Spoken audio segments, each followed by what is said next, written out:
ದಾವಣಗೆರೆ ಬೆನ್ನಲ್ಲೇ ಚಿಕ್ಕಮಗಳೂರು ಕಾಂಗ್ರೆಸ್ನಲ್ಲೂ ಅಸಮಾಧಾನದ ಹೊಗೆಯಾಡ್ತಾ ಇದೆ. ಸಿಎಂ ಕಾರ್ಯಕ್ರಮದಲ್ಲಿ ಸ್ಥಳೀಯ ಕಾಂಗ್ರೆಸ್ ಕಾರ್ಯಕರ್ತರಿಗೆ ಸೂಕ್ತ ಪ್ರಾತಿನಿಧ್ಯ ಸಿಗಲಿಲ್ಲ ಅಂತ ಬೇಸರ ಹೊರಹಾಕಿದ್ದಾರೆ. ಪಕ್ಷಕ್ಕಾಗಿ ದೀರ್ಘಕಾಲದಿಂದ ದುಡಿಯುತ್ತಿರುವ ಜಿಲ್ಲಾ ಪಂಚಾಯತ್ ಸದಸ್ಯರು, ಎಪಿಎಂಸಿ ಮತ್ತು ಬ್ಲಾಕ್ ಕಾಂಗ್ರೆಸ್ ಅಧ್ಯಕ್ಷರು ಸೇರಿದಂತೆ ಸ್ಥಳೀಯ ನಾಯಕತ್ವಕ್ಕೆ ಮನ್ನಣೆ ಸಿಗಬೇಕಿತ್ತು ಅಂತ ಅಭಿಪ್ರಾಯ ವ್ಯಕ್ತಪಡಿಸಿದ್ದಾರೆ. ಈ ಸಂಬಂಧ ಕೆಪಿಸಿಸಿ ಕಿಸಾನ್ ಘಟಕದ ರಾಜ್ಯಾಧ್ಯಕ್ಷ ಸಚಿನ್ ಮೀಕರ ಸಿಎಂ, ಡಿಸಿಎಂ ಹಾಗೂ ಕೆಪಿಸಿಸಿ ಅಧ್ಯಕ್ಷರಿಗೆ ಪತ್ರ ಬರೆದಿದ್ದಾರೆ. ಸರ್ಕಾರಿ ಕಾರ್ಯಕ್ರಮಗಳಲ್ಲಿ ಸ್ಥಳೀಯ ಪಕ್ಷದ ನಾಯಕತ್ವಕ್ಕೆ ವೇದಿಕೆಯಲ್ಲಿ ಪ್ರಾತಿನಿಧ್ಯ ನೀಡಬೇಕು.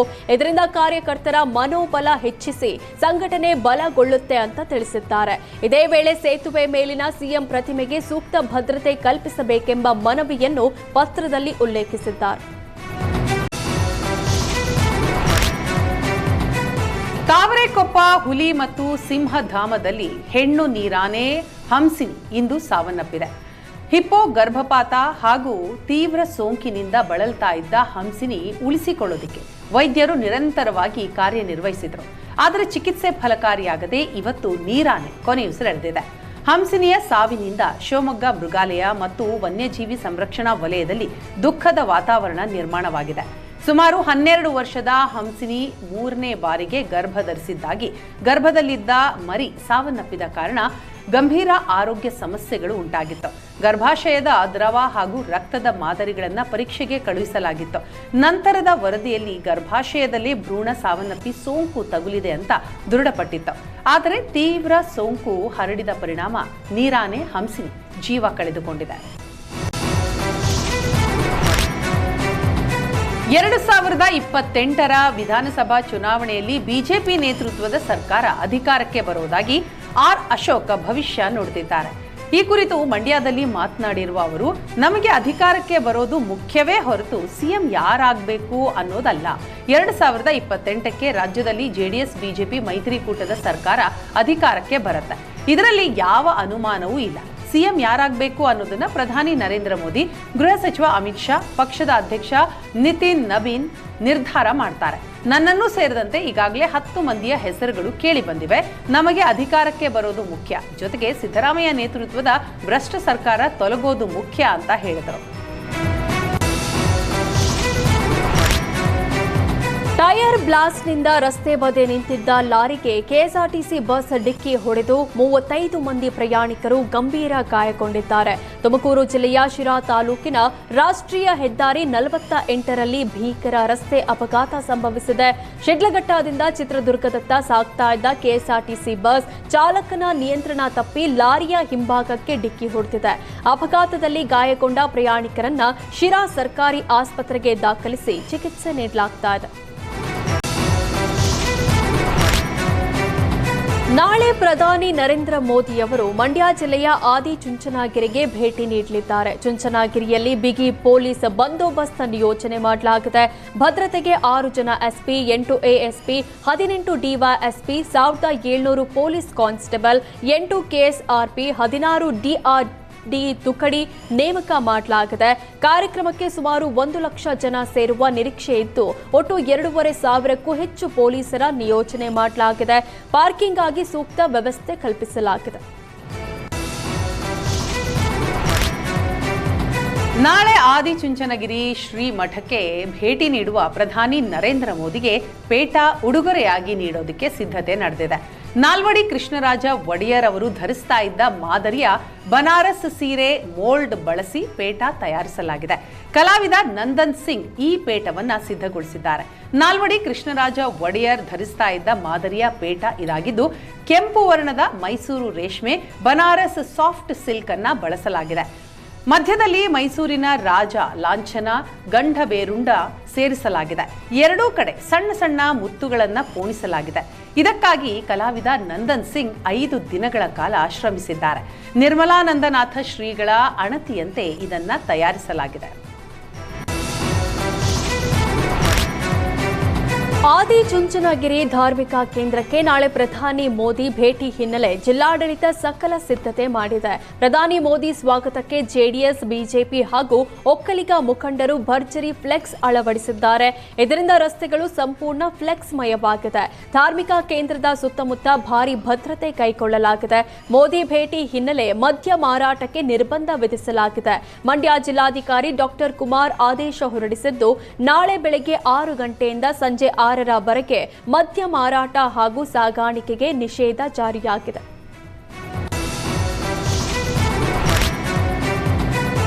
ವಚನಾನಂದ ಶ್ರೀಗಳನ್ನ ಪೀಠದಿಂದ ಉಚ್ಚಾಟನೆ ಮಾಡಿದ ಸಂಬಂಧ ಶಾಸಕ ಬಸನಗೌಡ ಪಾಟೀಲ್ ಪ್ರತಿಕ್ರಿಯೆ ನೀಡಿದ್ದಾರೆ.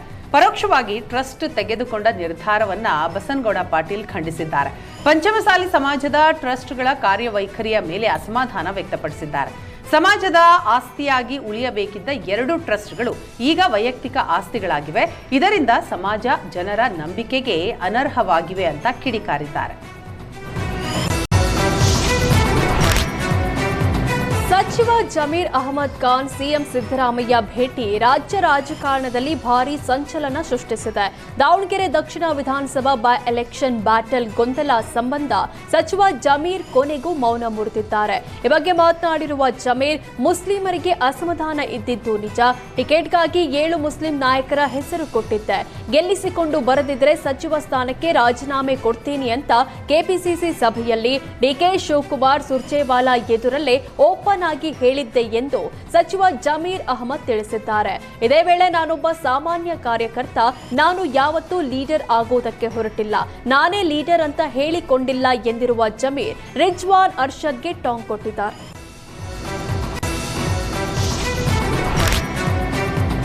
ದಾವಣಗೆರೆ ಬೈ ಎಲೆಕ್ಷನ್ ಬಂಡಾಯದಲ್ಲಿ ಕಾಂಗ್ರೆಸ್ ಮತ್ತೋರ್ವ ನಾಯಕನ ವಿರುದ್ಧ ಕ್ರಮ ತೆಗೆದುಕೊಂಡಿದೆ. ಸಿಎಂ ರಾಜಕೀಯ ಕಾರ್ಯದರ್ಶಿ ಹುದ್ದೆಯಿಂದ ನಜೀರ್ ಅಹಮದ್ ಅವರನ್ನ ಬಿಡುಗಡೆ ಮಾಡಲಾಗಿದೆ. ರಾಜಕೀಯ ಕಾರ್ಯದರ್ಶಿ ಹುದ್ದೆಗೆ ನೇಮಕ ಮಾಡಿದ್ದ ಆದೇಶವನ್ನ ಸಿಎಂ ಸಿದ್ದರಾಮಯ್ಯ ಹಿಂಪಡೆದಿದ್ದಾರೆ. ಸಿಎಂ ರಾಜಕೀಯ ಕಾರ್ಯದರ್ಶಿ ಹುದ್ದೆಯಿಂದ ನಜೀರ್ ಬಿಡುಗಡೆ ರಾಜಕೀಯ ವಲಯದಲ್ಲಿ ಹೊಸ ಚರ್ಚೆಯನ್ನ ಹುಟ್ಟುಹಾಕಿದೆ. ಈ ಕುರಿತು ಪ್ರತಿಕ್ರಿಯಿಸಿದ ಉಪಮುಖ್ಯಮಂತ್ರಿ ಡಿಕೆ ಶಿವಕುಮಾರ್, ನಾನು ಈ ವಿಷಯವನ್ನ ಮಾಧ್ಯಮದಲ್ಲೇ ನೋಡಿದ್ದೇನೆ. ಪಕ್ಷದಲ್ಲಿ ಶಿಸ್ತು ಬಹಳ ಮುಖ್ಯ. ಈ ಕುರಿತು ಸಂಪೂರ್ಣ ವರದಿ ಬರಲು ಕಾಯ್ತಾ ಇದ್ದೇನೆ ಅಂತ ಡಿಕೆ ಶಿವಕುಮಾರ್ ಹೇಳಿದ್ದಾರೆ. ಇನ್ನು ತಾವು ಅಧಿಕೃತ ಮಾಹಿತಿ ನಿರೀಕ್ಷೆ ಮಾಡ್ತಾ ಇರೋದಾಗಿಯೂ ಸ್ಪಷ್ಟಪಡಿಸಿದ್ದಾರೆ. ಇದೇ ವೇಳೆ ದಾವಣಗೆರೆ ದಕ್ಷಿಣ ಬೈ ಎಲೆಕ್ಷನ್ ಜವಾಬ್ದಾರಿಗಳ ಕುರಿತು ಮಾತನಾಡಿದ ಡಿಸಿಎಂ ಡಿಕೆ ಶಿವಕುಮಾರ್, ಯಾವುದೇ ಹುದ್ದೆ ಅಥವಾ ಜವಾಬ್ದಾರಿ ಕೊಟ್ಟಾಗ ನಿರ್ವಹಿಸಬೇಕಿದೆ. ಇದೇ ವೇಳೆ ಸಚಿವ ಜಮೀರ್ ವಿರುದ್ಧ ಕ್ರಮ ಕೈಗೊಳ್ಳಲಾಗುತ್ತಿದೆಯೇ ಅನ್ನೋ ಪ್ರಶ್ನೆಗೆ ನನಗೆ ಮಾಹಿತಿ ಇಲ್ಲ ಅಂತ ಅಡ್ಡಗೋಡೆ ಮೇಲೆ ದೀಪ ಇಟ್ಟಿದ್ದಾರೆ. ಸದ್ಯ ಡಿಕೆ ಶಿವಕುಮಾರ್ ನೀಡಿರುವ ಹೇಳಿಕೆ ರಾಜ್ಯ ರಾಜಕಾರಣದಲ್ಲಿ ಹೊಸ ಚರ್ಚೆಗಳು ಆರಂಭ ಆಗಿದೆ. ಹರಿಹರ ಪಂಚಮಸಾಲಿ ಪೀಠದ ವಚನಾನಂದ ಶ್ರೀ ಉಚ್ಚಾಟನೆಯ ವಿಚಾರ ವಿವಾದಕ್ಕೆ ಕಾರಣವಾಗಿದೆ. ಈ ಕುರಿತು ಸುದ್ದಿಗೋಷ್ಠಿ ನಡೆಸಿದ ಪೀಠದ ಟ್ರಸ್ಟಿ ಚಂದ್ರಶೇಖರ್ ಪೂಜಾರ್, ವಚನಾನಂದ ಶ್ರೀಗಳ ವಿರುದ್ಧ ಗಂಭೀರ ಆರೋಪ ಮಾಡಿದ್ದಾರೆ. ನಾವು 8 ವರ್ಷಗಳ ಹಿಂದೆ ವಚನಾನಂದ ಶ್ರೀರನ್ನ ಪೀಠಾಧಿಪತಿಯಾಗಿ ನೇಮಿಸಿದ್ದೆವು. ಆದರೆ ಇತ್ತೀಚೆಗೆ ನಡೆದ ಅವರ ನಡೆನುಡಿ ಬಹಳ ಬದಲಾವಣೆಯಾಗಿತ್ತು. ಹಿರಿಯರ ಸಮ್ಮುಖದಲ್ಲಿ ಹಲವು ಬಾರಿ ತಿದ್ದಲು ಪ್ರಯತ್ನ ಪಟ್ಟರೂ ಪ್ರಯೋಜನ ಆಗಿರಲಿಲ್ಲ. ಹೀಗಾಗಿ ಪೀಠದಿಂದ ಉಚ್ಚಾಟನೆ ಮಾಡಲಾಗಿದೆ. ಹಾಸ್ಟೆಲ್ನಲ್ಲಿ ಮಕ್ಕಳ ಸಂಖ್ಯೆಯಲ್ಲಿ ಇಳಿಮುಖ ಕಂಡಿದ್ದು, ಕೆಲವು ಮಕ್ಕಳಿಂದ ಅನಾವಶ್ಯಕ ಸೇವೆ ಮಾಡಿಸಿಕೊಂಡಿರುವ ದೂರುಗಳು ಬಂದಿದ್ವು. ಸ್ವಾಮೀಜಿಯ ವಿರುದ್ಧ ಪೋಕ್ಸೋ ಕಾಯ್ದೆಯಡಿ ದೂರು ನೀಡಲು ಮುಂದಾಗಿದ್ರು ಎಂಬ ಗಂಭೀರ ಆರೋಪ ಮಾಡಿದ್ದಾರೆ.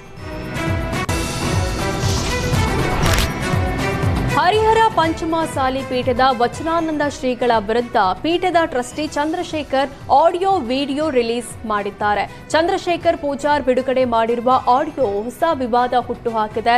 ಮಕ್ಕಳಿಗೆ ಸ್ವಾಮೀಜಿ ಅವಾಚ್ಯ ಶಬ್ದಗಳಿಂದ ಬೈದಿರುವ ಆಡಿಯೋ ಹಾಗೂ ವಿಡಿಯೋಗಳು ರಿಲೀಸ್ ಮಾಡಿರುವ ಚಂದ್ರಶೇಖರ್ ಪೂಜಾರ್, ಮಕ್ಕಳಿಗೆ ವಚನಾನಂದ ಶ್ರೀಗಳು ಅವಾಚ್ಯ ಶಬ್ದಗಳಿಂದ ಮಾತಾಡ್ತಾ ಇದ್ರು.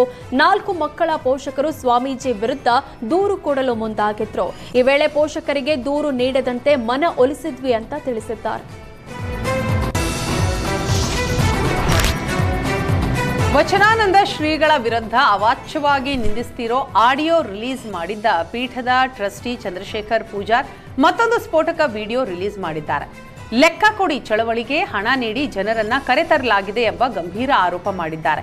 ಈ ಸಂಬಂಧ ಪೀಠದ ಟ್ರಸ್ಟಿ ಚಂದ್ರಶೇಖರ್ ಪೂಜಾರ್ ವಚನಾನಂದ ಶ್ರೀಗಳ ವಿರುದ್ಧ ಹಣ ನೀಡ್ತಾ ಇರೋ ವಿಡಿಯೋ ಬಿಡುಗಡೆ ಮಾಡಿದ್ದಾರೆ.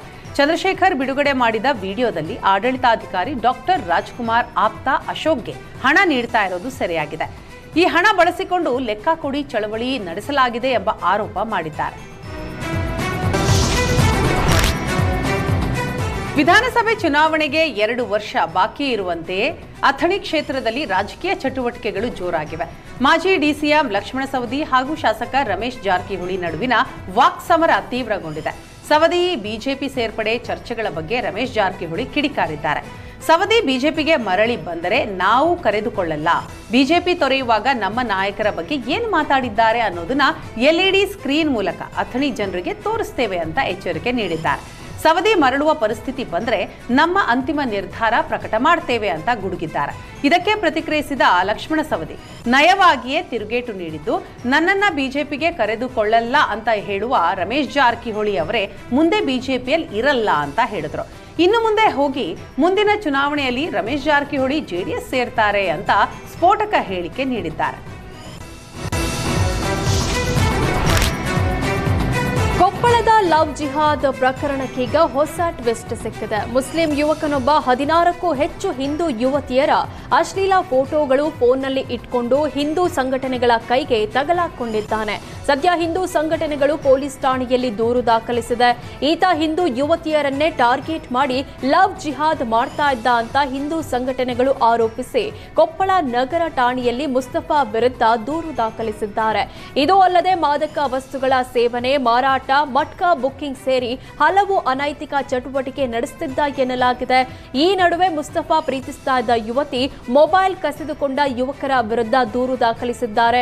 ಅಪರಿಚಿತ ಹುಡುಗರು ಮುಸ್ತಫಾಗೆ ಜೀವ ಬೆದರಿಕೆ ಹಾಕಿ ಆತನ ಬಳಿ ಇದ್ದ 2 ಮೊಬೈಲ್ ನೋಡಿ ಕೊಡ್ತೇವೆಂದು ಪಡೆದುಕೊಂಡು ವಾಪಸ್ ಕೊಟ್ಟಿಲ್ಲ ಅಂತ ದೂರಿದ್ದಾರೆ. ಸದ್ಯ ಮುಸ್ತಫಾ ವಿಚಾರಣೆ ಮಾಡಿ ಬಿಟ್ಟು ಕಳಿಸಿರುವ ಪೊಲೀಸರು ಮಟ್ಕಾ ಬುಕ್ಕಿಂಗ್ ವಿಚಾರದಲ್ಲಿ ನೋಟಿಸ್ ನೀಡಿದ್ದಾರೆ. ಹಿಂದೂ ಯುವತಿಯರ ವಿಡಿಯೋ FSL ತನಿಖೆಗೆ ಕಳಿಸಲಾಗಿದೆ.